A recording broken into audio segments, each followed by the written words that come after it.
Hello, I am Jason Burgos from Sherdog.com, and I'm here with a fighter who has a pivotal career moment ahead of him.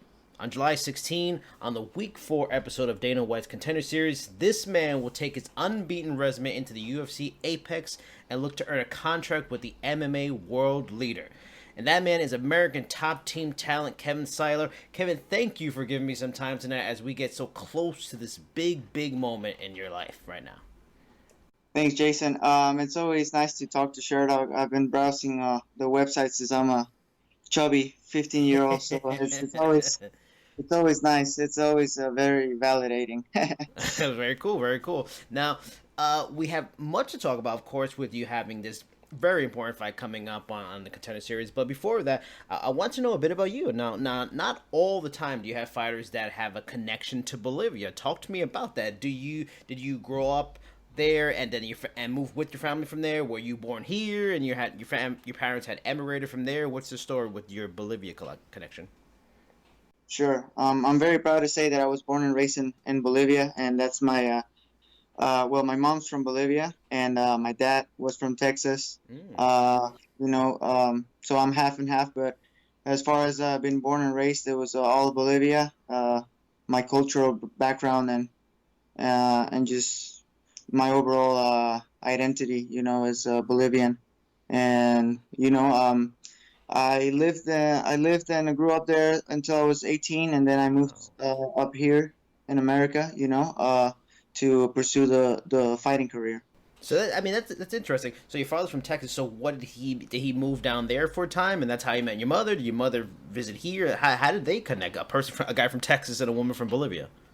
Yeah, it was funny. It was very unlikely because he was just stuck in some sort of business trip, and he wasn't even supposed to land in Bolivia or anything.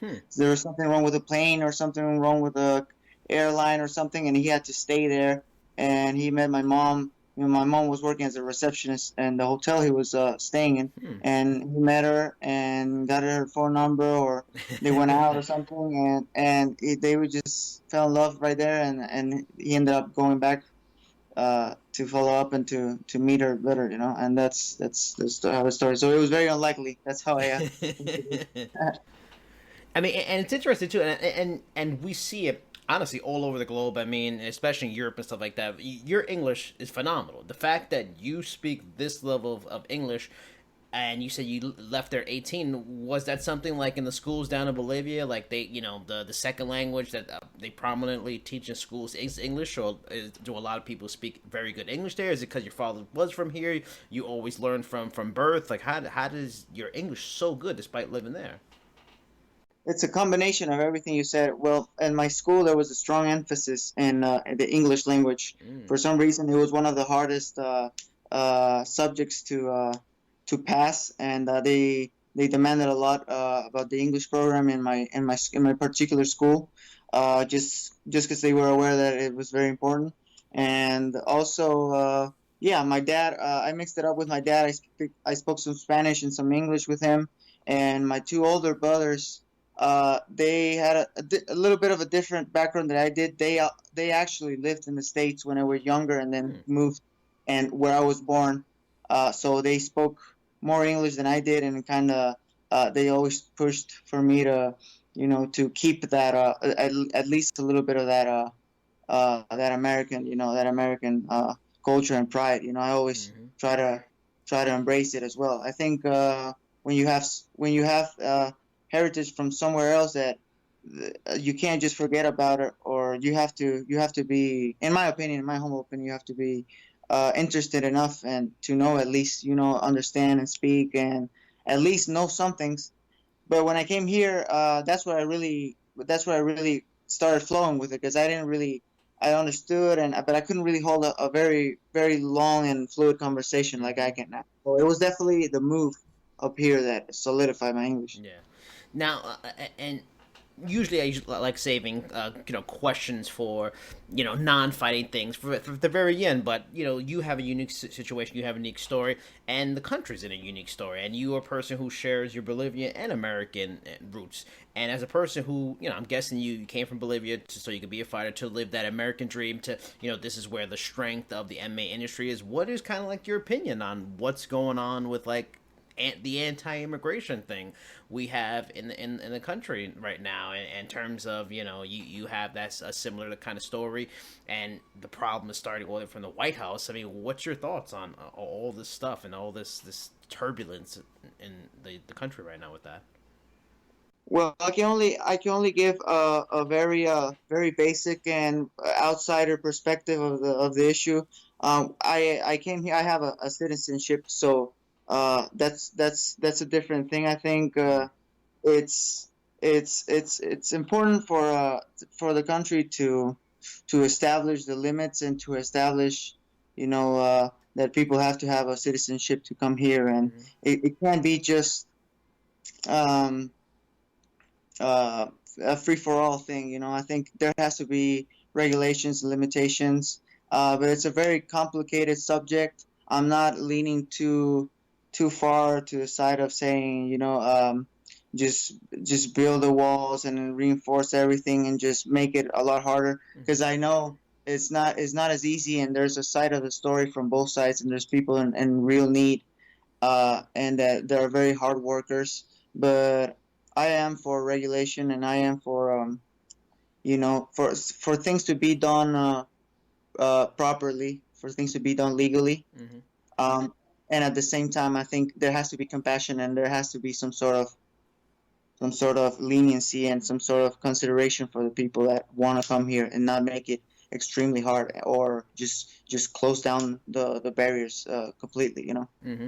Now, I mean, tell me about your path to the sport. Like, what's like the MMA culture in Bolivia? Because I've talked to folks from Combate Americas, and they've told me about a lot of parts of Latin America, MMA is coming out strong. Peru has a strong market for MMA.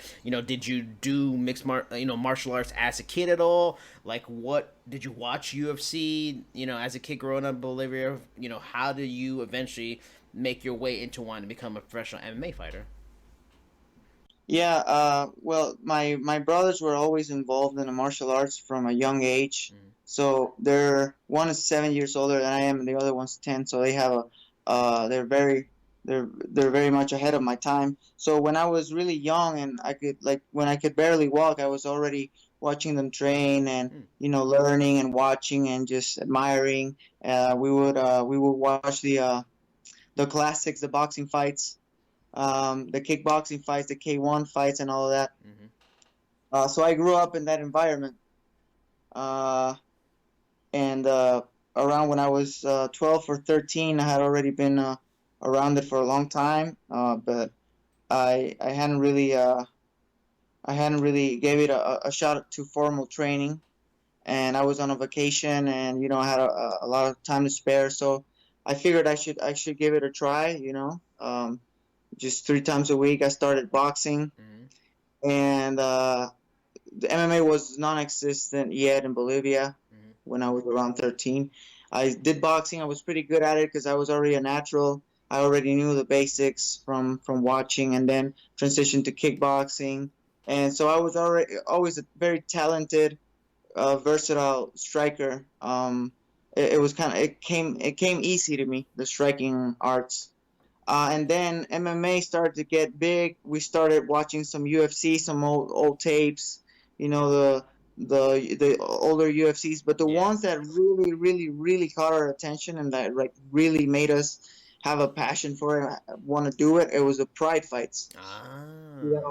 Yeah, we were big fans of Vanderlei and Mm-hmm. Sakuraba and all those guys. It was just magical for us. We would do like imaginary prize shows in my living room. Yeah, Even and we with would call soccer ourselves, kicks. even with soccer kicks. Like we could like we really pulled it, like we pulled it off a little bit in the Yeah. end, but we would strike hard, and my mom would get mad at us because we had black eyes and all that. Yeah. But anyways, then there was a school that opened up in Bolivia for MMA. that my older brother Bentley started going to. And he invited me. I was a little skeptical about it at first. I thought my striking was enough, and then I went and then got my butt kicked in the ground and consistent from there. And then that was for me, the wrestling and the grappling was always a part that I had to really focus on to learn it. It didn't just happen just like the striking. But I took it from there, and to me, once I knew that I couldn't just strike with people because I was gonna get taken down and it was useless. To me, it was no good for me to go back to striking and all that. I wanted to stick in MMA, where I thought the real men fought. I'm not taking dig on anybody. But that's how I fought. That's how I thought back then. You know, Yeah. like what, like if you can strike but you can't do anything on the ground, what's the use? Yeah, yeah. I always saw it as fighting. I always wanted to fight. I always was a fighter. I'd never, not too much as a sport. So yeah, then I got good at MMA, and what was next? It was pro. So that I took it from there. Now, you mentioned the grappling and wrestling, and there's no probably better place to do something like that than American Top Team. How do you end up eventually at American Top Team? Did you contact them directly? Had they heard things? Do you have management and they contacted them? So like, how does that all come together to not only just get to a gym in the U.S. but get to one of the very, very best gyms in the U.S.? No, not really. We didn't have any contact at all with ATT. Me and my brothers, we were kind of crazy guys in the sense of like we wanted to do something, like we just out of the blue just do it, and we would just take on head on. There was no barriers, no nothing. So uh my middle brother Chris, he was living here in the States. He's a musician, and he was living here by that time in Florida. And so we said, where's a really good place to train? And we looked online, and we knew already some fighters from ATT, and we already knew about ATT being world class, and we wanted that. So we figured ATT, Florida, our brother already lives there, so it's gonna be easy to settle down there. And it was actually my brother that came to the States first because I was still in high school. So he came here, just showed up at the gym, said, I'm a pro fighter from Bolivia. This is my record. These are my fights. Just spoke head on, and went to a sparring. Did very well against some pro fighters. I can't really remember names right now, but they say, yeah, kid, you can stay, you can train. And he started training, got really good, and a year later I followed him, and for me it was a bit of an easier road because he was already Yeah. established here. Knew some people. So I just followed him up, and I'm always gonna be grateful for that. And that's how, man, that's how I ended up in ATT. Now it's my home, and it was where I developed completely as a fighter. Now, I was talking to a teammate of yours at ATT, Jordan Young, a couple days ago, and I asked him about are there any certain fighters that have had like an influence on him, or kind of taken him under their wing and try to show him the ropes of being a professional prize fighter. He mentioned Jorge Masvidal and King Mo, who I've heard a lot about, helping young fighters out. Are there any fighters at ATT, or even just coaches, that in your short time have really, taken making a point of trying to really help you and help you nurture your skills and develop and really have made an impact on you so far in your career?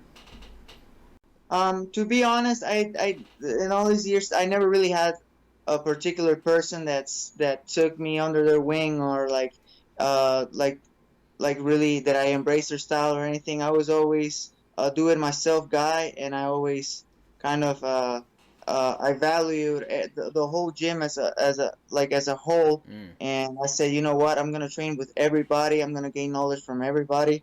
Uh, but at the end of the day, I know what works for me and what not. And from being around so many champions, I've taken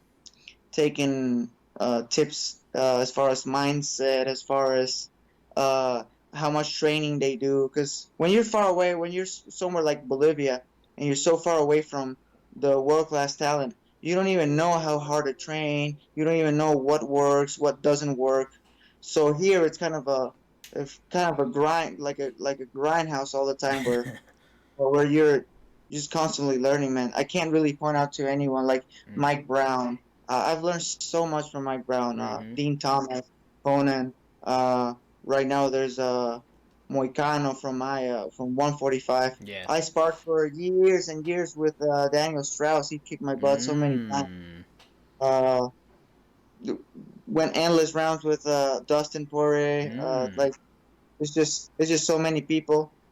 So yeah, it's that's the strength of the gym, I believe. Really, you don't only learn from the coaches themselves, but Mm. of all the high level just pros that are there. You know. Now, they always talk about with the Contender series, they don't really mention the pay too much, and because it's looked at as an opportunity, it's a chance to jump right into the UFC right away with a real impressive performance and a win. But is the pay for this one of the best paydays for your career so far? Is it like in the top 3 or 4? Like, what's the pay situation like for an opportunity like this? No, for sure. It's the best pay of my career because most of the time I fought in Bolivia. Mm-hmm. I train here, but most of my fights have been in Bolivia and South America because I get kind of top priority and top treatment down there because I'm one of the best Mm-hmm. fighters down there. Mm-hmm. So every time there's a card, they want to have me. Yeah. So here in the States, sometimes the cars are full or you risk not getting in it. So I always took to my roots, but my training's based here. So yeah, the pay, there's no comparison. It's the best by far, and I'm really happy about it. You'll be facing Lance Lawrence on the 16th. How much have you been able to scout his 5 fights, and where do you see areas that of his game you need to be careful with, and where do you see areas of your game that will be advantageous against him? Yeah, I always do extensive tape studying of my opponents. The main fight that I've been watching is his last one, just because the other ones are like very they're a long time ago. Like the other ones are Mm. from 2017 below, and he only has one in 019, and then the other one there's no tape. So the main fight I've been watching is that one, and it was a pretty tough fight for him. I think he was falling a little bit behind. Um, I think his main asset is the submissions, the grappling. Most of his wins are by submission, and he's a tough guy.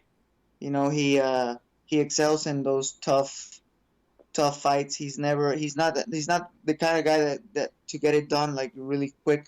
He Mm-hmm. always like kind of gets dirty and then finds a way to win. So I gotta be mindful of that, to be careful, to not, be ahead and then be like, oh, I got this guy, and then Yeah. him trapping me in is one of his tricky stuff. He's tough. He's got a good ground game, scrappy. His stand up is definitely not his bread and butter. I think he needs to avoid the striking with me, but we'll see. I'm ready for anything. Like I'm just, where I train. It's just an everyday battle. There's no easy rounds. That's interesting that you say you do a lot of videotape scouting, stuff like that, because I've talked to a lot of fighters around this kind of same period in their careers early on, and a lot of times they don't do too much scouting. I mean, yeah, the coaches kind of tell them things to look for, but they don't look too much because they feel like at this point, both of them are both evolving. They're changing a lot, so it's hard to get a really read on a person this early in their career. What do you feel is beneficial about videotape and scouting like that, and what and give me some examples of when you did that in previous fights that really did work out for you a lot. Well, it's depending on that. Yeah, it's backfired a little bit before when when you think what you see in the video is exactly what you're gonna get. Right. So I'm not making this mistake this time around. Mm-hmm. It's like you see something, and just to be aware and just to kind of see new holes, and like I check my opponent's fights every, like, maybe every once a week or once every 2 weeks, just to see new tendencies and new things. Because sometimes your brain is just focused on one thing the first time you see it, and then the second one you see new holes and stuff. Mm. I think it's very important. It's silly to not study your opponent's tendencies, because there's things technically that they might improve, but there's things in like the demeanor and the mentality and the psychology of seeing someone fight that it's not gonna change too much. Like if Mm. someone's tough in one fight, then you're gonna know they're gonna be tough in Right. the other. And if someone broke in one fight, you know it's possible to do it Mm-hmm. in the next fight. So those kind of general things is what I watch for. Technical stuff, you can't really you can take a measure, but it can backfire on you. So either way, this is the chance of his life and mine as well. And I'll be silly to think that he's gonna show up with what I saw in the video. He's gonna be a lot tougher. I know that. So but I'm gonna be a lot tougher too. So we'll see. Well, I'm still gonna go out there and perform and try to take him out as soon as possible. I mean, what's one of the better benefits? I mean, of the many benefits of being a part of American Top Team is that you're surrounded by top stars of the sport now, legendary coaches who are legendary fighters. This is going to be the biggest spotlight of your life. You're surrounded by men and women who have been in huge spotlights. Have you gotten any tips, to kind of deal with this and mentally prepare, any advice so the moment doesn't get too big for you and you can focus and have your mind set on the task at hand, anything like that? Yeah, for sure. I do some specific rounds with people that help me specifically for the style and to not have a crazy sparring. And then I pick days where I go and be like, okay, I'll take on anybody today. Like any of these crazy Russians that train here that are on, they're just rough, man. They just throw spinning stuff, and I don't mind. Like I tell them throw anything because Yeah. in the fight I'm gonna have to be ready. Mm-hmm. And I've been sparring this really tough guy from Russia. He's in the UFC, and I've been doing very well against him. So I can take that to the fight and know, like, man, if I did good against this guy, for sure I can perform against this guy. Yeah, as far as pointers and all that, like the other day I was doing a drilling class, and Kyoji, Mm. who Mike Brown usually runs, but for some reason Kyoji Horiguchi ran it this time, and I was like, oh man, like this is not gonna be for my style. But I ended up picking like something I'm not gonna give too much away, but like something very, very, very useful right away that I caught right away, and I used it in sparring the next day. So you can't really close your mind too much when you're in camp. You have to be ready to accept new things. And man, so many great guys. Moicano's a beast, man. Like his jiu-jitsu, I've taken so many things from his jiu-jitsu, and if I can get away from him at least once or twice, I assure you I can get away from anybody else's. So yeah. Well, I mean, what I was trying to say was, like, in terms of advice, like, just for the moment, because I don't know if you've ever had to fight with this many Oh, okay. cameras, like Dana Okay. White's there, and it's also a weird situation with the Contender Series because it's very quiet, they say, and it's not like the normal crowd where it's loud. Any advice in terms of dealing with that, like the TV aspects and this big time atmosphere that the UFC presents, that you don't get too caught up in those kind of things. Yeah, I understand. Yeah, of course. Conan Silveira is the main coach at ATT, and I had a talk with him one on one, and he gave me a lot of pointers. Mm. He said some very important stuff that I kind of already know, but you have to hear it again because you're not paying attention. It's kind of like you thought like you knew it, but it's like just going through it again. Mm. It's just revitalizing. And one of the biggest experiences I have regarding this is my brother fought in the UFC once, and my older brother, Bentley, he's actually the first Bolivian to fight there, and I was in his corner, and he went through the Ultimate Fighter, and he went through that, Oh, and okay. I went through the cameras as a as a secondary character, Mm. and of course, not being the center is different. But I was kind of I was kind of taking a side chair there, and I kind of see what cost him, what mistakes he did, what he made right, and I think he's the best example that I can take from this. Mm-hmm. Try to if you try to change too much when you get here, Right. it's gonna backfire because you got here being yourself. You got here by doing what you do best, and sometimes people get here and they try to implement too many stuff and try to make it extra professional and extra this and extra that, which I've done, but to the point where you know what, like uh, I'm gonna follow my same routine. I'm gonna follow everything. Like it's Hmm. just my opponent and me, and everything else is background, which is easier said than done. But Yeah. that's the way I'm gonna keep it. Now, in the last couple of years, well, you know, while you're working your way up, building your name and stuff like that, and you're still fighting Bolivia, so you're clearly a big deal, big star in Bolivia and in that part of the region. Did a company like I mentioned before, Combate Americas, ever contact you? Because like I said, they have a good scouting department. They're searching for talent and stuff like that. I would think, you know, they look at someone like you as a great option for their company. Did you ever get contacted, or even your brother at some point get contacted by Combate Americas? Yeah, they did contact me once about maybe a year and a half ago, and they have their contractual obligations. And my dream when I got here to the States was to be in the UFC, Mm. and I was very determined to get there.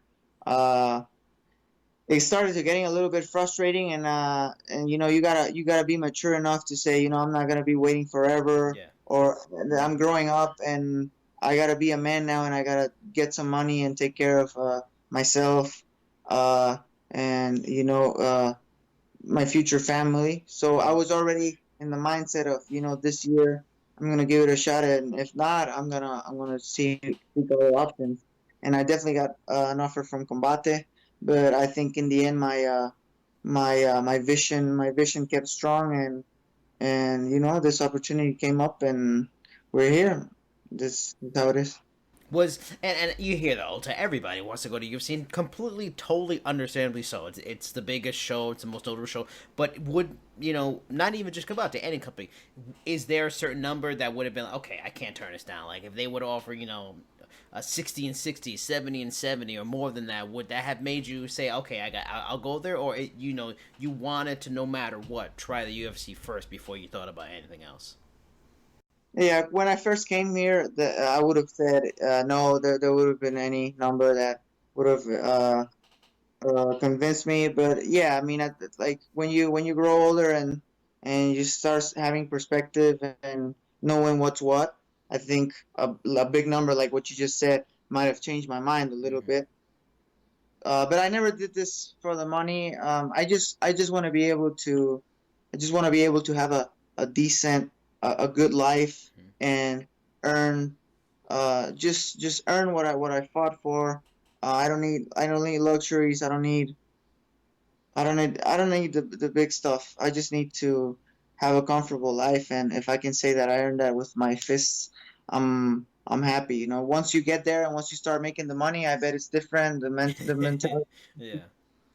But for me, you know, I like to be honest, I never struggled with money. Thank God, I always had a great family, a great mom that took care of me. And some people might say, "Yeah, you say that because you never struggle." Well, that might be the case, but you know,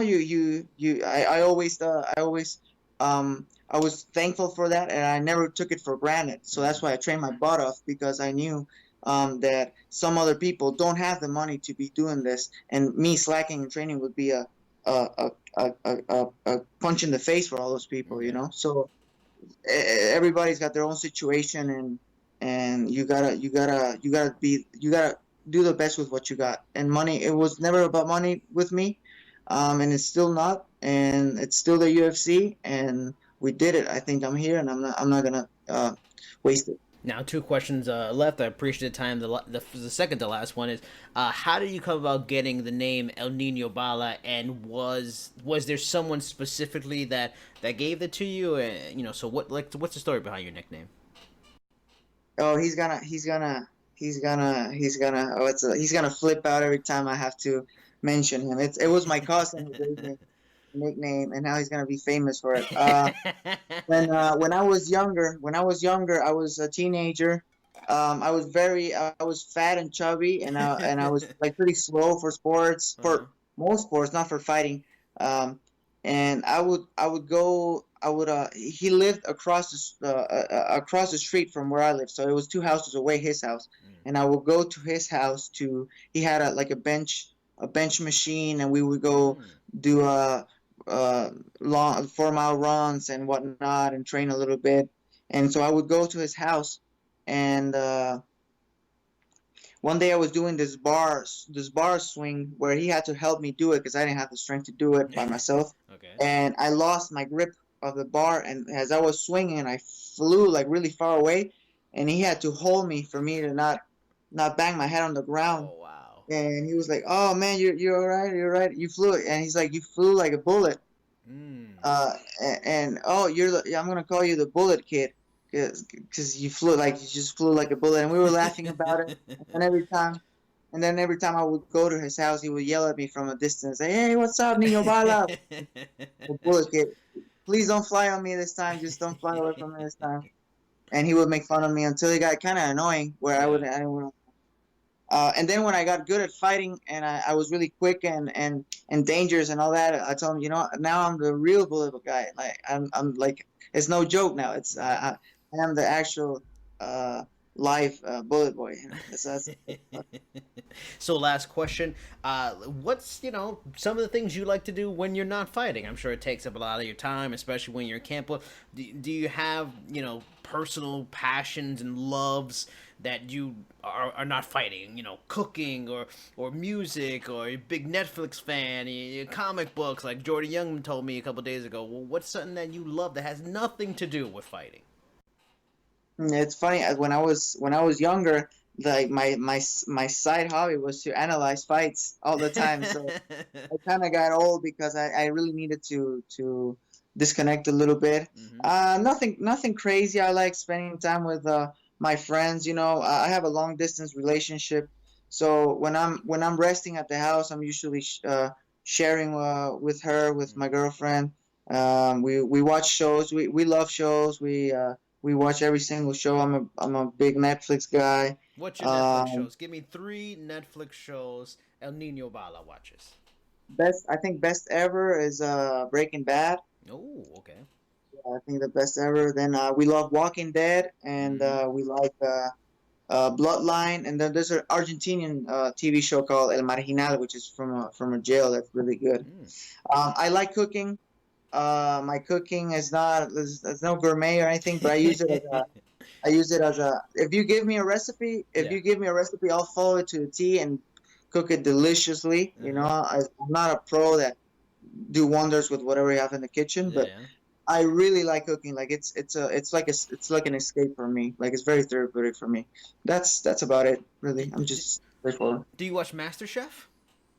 No, like I said, I'm not like I'm very empirical with the cooking. Like Uh-huh. yeah, I get hungry when I see those shows and they're really late at night when I already ate anyway. Yeah. So yeah, I should start though watching a little bit because it's pretty relaxing. But I get hungry, Yeah, yeah, yeah, and yeah. right now it's not a good decision. I think. I like to watch it when I'm eating. So, I'm already kind of eating, so I'm not getting any more hungrier. Then I kind of fall. Me and my girlfriend watch it at dinner all the time. You know what? I might get the TV closer to the kitchen where I can kind of put it on, Yeah. and as I cook, it kind of gets me in the mood of cooking, and Uh-huh. a little music they have and the way they explain stuff is pretty nice. I should try it one day.